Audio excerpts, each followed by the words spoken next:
డబ్బు, అనారోగ్యం, ఉద్యోగం, వ్యాపారం అప్పులతో బాధపడుతున్నారా? వెంటనే ఈ వెబినార్ లో జాయిన్ అవ్వండి. నమస్తే, వెల్కమ్ టు సుమన్ టీవీ. ప్రస్తుతం మనతో పాటు ఉన్నారు బిజినెస్ అనలిస్ట్ నందూరి రవికుమార్ గారు. సార్తో మాట్లాడదాం. నమస్తే సార్. నమస్తే. సార్, ఇంకోటి చూసుకుంటే ఇందాక మీరు అన్నారు కదా, పౌరసత్వ హక్కు, సిటిజన్షిప్, చాలామంది ఇప్పుడు అది కూడా రద్దు చేసేస్తానని ట్రంప్ అయితే చెప్పడం జరుగుతుంది. బర్త్ రైట్ సిటిజన్షిప్ అయితే తీసేస్తాను అనేసి. మరి దీని గురించి ఏం చెప్తారు సార్? చాలామంది మరి అక్కడికి వెళ్ళి అక్రమంగా అక్కడ ఉంటూ కూడా మరి వాళ్ళకి పిల్లలు పుట్టారనుకోండి, వాళ్ళకి వస్తుందా? మరి ఇప్పుడు ఇది ఒక రకంగా చెప్తే ఆలోచిస్తే వాళ్ళకి అక్కడ కాన్స్టిట్యూషన్లో ఆ ప్రొవిజన్ ఉంది. ఎవరైతే ఆ సాయిల్ మీద అక్కడ పుడతారో వాళ్ళకి by birth they get that citizenship. మనం చూస్తుంటాం మన చుట్టాల్లో, పట్టాల్లో, ఫ్రెండ్స్, వీడి సర్కిల్లో ఈ పేరెంట్స్ వెళ్తారు అక్కడికి. ఈ అమ్మాయి డెలివరీకి కూడా ఇండియాకి రాదు, ఈ వీళ్ళే ఇంటికి అమెరికాకి వెళ్ళి అక్కడ డెలివరీ చేయించి తర్వాత వెంటకి వస్తారు. 3 నెలలు 6 నెలల తర్వాత ఆ పాపను తీసుకుని ఆ తండ్రి కూతురు లేకపోతే ఒక పాపను తీసుకుని వీళ్ళే పెంచుతూ ఉంటారు. మనం చూస్తుంటాం. అంతే, మనకి తెలుసు కదా, గత 20 ఏళ్ళుగా ఇదే జరుగుతుంది.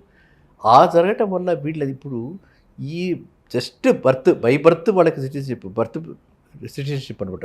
బై బర్త్ సిటిజన్షిప్ అంటారు దీన్ని. ఈ బై బర్త్ సిటిజన్షిప్ ఇలా ఇవ్వటం వల్ల అట్లీస్ట్ నా లేటెస్ట్ తెలిసిన స్టాటిస్టిక్స్ ప్రకారం అరౌండ్ 20 lakhs ఇండియన్స్కి ఆ విధంగా సిటిజన్షిప్ వచ్చింది. ఆ విధంగా సిటిజన్షిప్ వస్తే ఈ భారం అంతా వాళ్ళేమయ్యారు. మళ్ళీ ఇది వేరే కాస్ట్ కదా వీళ్ళకి. మరి రేపొద్దున అక్కడ పెట్టి ఎన్ని రకాలు ఉన్నాయి. సిటిజన్కి అయితే స్కూల్లో, కాలేజీల్లో ఫీజులు మళ్ళా కాదు, అక్కడ సిటిజన్ అయ్యుండి ఆ లోకల్ కాలేజీలో ఎక్కడైతే వీళ్ళు ఉంటున్నారో అక్కడ ఆ స్కూల్లో కనుక చేర్పిస్తే 75% వీడికి మాఫీ ఫీజు. మన కాలనీకి ఒక మనం అనుకుంటే బంజారా హిల్స్ స్కూల్లోనే మన వాటి పిల్లలకి సీట్ అడ్మిషన్ వస్తే 75% మాఫీ అనమాట. అందువల్ల అక్కడ ప్రాపర్టీ వాల్యూస్ కానీ, అక్కడ ఉండేది డిమాండ్ కానీ అంతా కూడా ఎక్కడ స్కూల్ బాగుందో, ఎక్కడ కాలేజ్ బాగుందో అక్కడ రేట్లు ఎక్కువ ఉంటాయి. ఇక్కడ మనకు ఒకటే పారామీటర్ చూస్తాం మనం. అలా కాదు, అక్కడ అన్ని పారామీటర్స్లో చూసుకుంటారు అనమాట ప్రాపర్టీ వాల్యుయేషన్స్. అందువల్ల ఈ బర్డెన్ అంతా తగ్గించడానికి ఏమైనా ముందరి నుంచి కూడా నేను చెప్తూ ఉంటాను, ఈయన బిజినెస్ మ్యాన్ అంటే కాస్ట్ కటింగ్ వేరియస్ వేస్. కానీ ఇది మాత్రం చాలా ఎవరు అంటే వాళ్ళు షాక్ తింటారు మన వాళ్ళందరూ. ఎందుకంటే వాళ్ళకి ఇక్కడ ఇండియాలో మా తాతగారు మా నాన్నగారు ఇండియన్స్ కాబట్టి ఇక్కడ ఇండియన్ సిటిజన్షిప్ ఉండాలి, అక్కడ యుఎస్ సిటిజన్షిప్ ఉండాలి. అవ్వా బువ్వా రెండు కావాలి కదా. So let us be very honest. ఇది నన్ను అడిగితే ఒక మంచి గుడ్ మూవ్.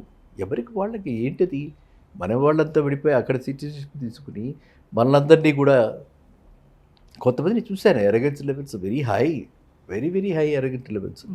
వాళ్ళు అంటే నాకు షాక్ అయ్యాను అనమాట. ఇండియన్ బెగ్గర్స్, అరే ఇక్కడి నుంచి పుట్టి ఇక్కడ పెరిగిన వాడివి, ఇక్కడ ఈ భూమి మీద నువ్వు తిని ఇక్కడి నుంచి అక్కడికి వెళ్ళి ఇక్కడ చదువుకుని ఇక్కడ మన కాలేజెస్లో చదువుకుని అంతా సబ్సిడీ కదా. ఐఐటి కాలేజీలు, ఐఏఎం కాలేజీలు అవన్నీ కూడా మనబడ్డ దాకా సబ్సిడీ కదా.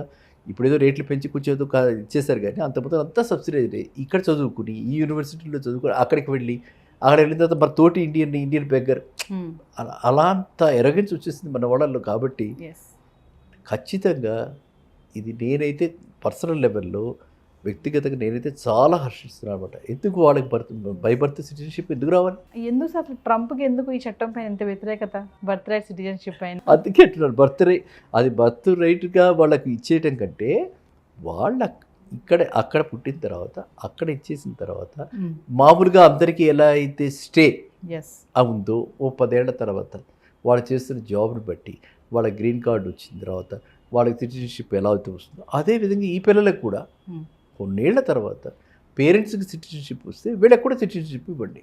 అంతేగాని పిల్లల అన్నా బై బర్త్ సిటిజన్స్, పేరెంట్స్ అన్నా H1B అది ఇది పట్టుకుని వీడికి రాకపోయినా వాడు అక్కడ ఉండిపోతానని అంటున్నాడు. నేను రాను ఇండియాకి అంటున్నాడు, నేను వెళ్ళనంటున్నాడు ఆ కంట్రీకి. ఎందుకంటే ఆ కంట్రీలో కల్చర్కి, ఆ కంట్రీలో ఉన్న వాటికి వీడు అలవాటు పడిపోతున్నాడు. కాబట్టి మనకి స్లోగా ఏమైపోతుంది, దీనివల్ల డిజనరేషన్ మనకి అంత పేరెంట్స్ వెనక్కి రాలేక వాళ్ళు అక్కడే ఉండిపోయి పెద్దవాళ్ళు అయిపోయిన తర్వాత కూడా వాళ్ళు డిపెండెంట్ అయిపోయిన తర్వాత కూడా వాళ్ళు రాలేక చాలా వ్యవస్థలు పడుతున్న ఇండియన్స్ అంతా చాలామంది ఉన్నారు. కాబట్టి ఈ బర్త్ రైట్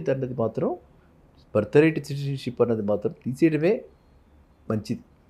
అది పెడదాం ఒక 10 ఏళ్ళు 12 ఏళ్ళు, లేదా పేరెంట్స్తో పాటు వీళ్ళకి సిటిజన్షిప్. అంటే ఇది తీసేయడం వల్ల మన ఇండియన్స్కి ఏమైనా నష్టమేనా సార్? ఎంతవరకు నష్టం అంటారు? మనకి నష్టమా కష్టమా అనేది పక్కన పెడితే వాళ్ళకైతే కష్టంగా ఉంది కష్టం ఉండే. ఒకటి. నెంబర్ 2, మనకి ఏ విధంగా లాభదాయకం అవుతుందంటే యూఎస్కి వెళ్ళి ఇంత కష్టపడి వీళ్ళంతా చేసి అక్కడ పోయి పిల్లలందరికీ ఇచ్చేసే బదులు ఇక్కడికే తీసుకొచ్చి దారిలో సగం డబ్బులు క్వార్టర్ డబ్బులతోటే ఇక్కడ చక్కగా అన్ని ఫెసిలిటీస్ ఉన్నాయి మనకి. ఎక్కడ ఏ రకమైనటువంటి ఇబ్బంది లేదు. మెటర్నిటీ హాస్పిటల్స్ అన్నీ మంచి మంచి వచ్చాయి, లేటెస్ట్ టెక్నాలజీస్ వచ్చాయి.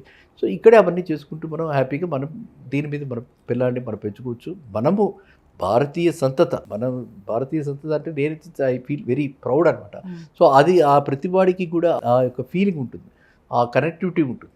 ఆ యొక్క ఎప్పుడైతే by birth India, you are born to Indian and you are Indian అని మనకు బై బర్త్ ఉండి తర్వాత అక్కడికి వెళ్ళిన తర్వాత ఎలా అయితే వీళ్ళకి సిటిజన్షిప్ వాళ్ళకు కూడా సిటిజన్షిప్ ఇస్తే ఆ పిల్లలలో ఆ భావం ఉంటుంది. లేకపోతే ఒక జనరేషన్ మనకి, నెక్స్ట్ జనరేషన్ టాటా, వాడు రాడు, వాడికి మన పట్ల ఎటువంటి ఇది అంటే ఆ కైండ్ ఆఫ్ ఫీలింగ్స్ ఏమి ఉండట్ల.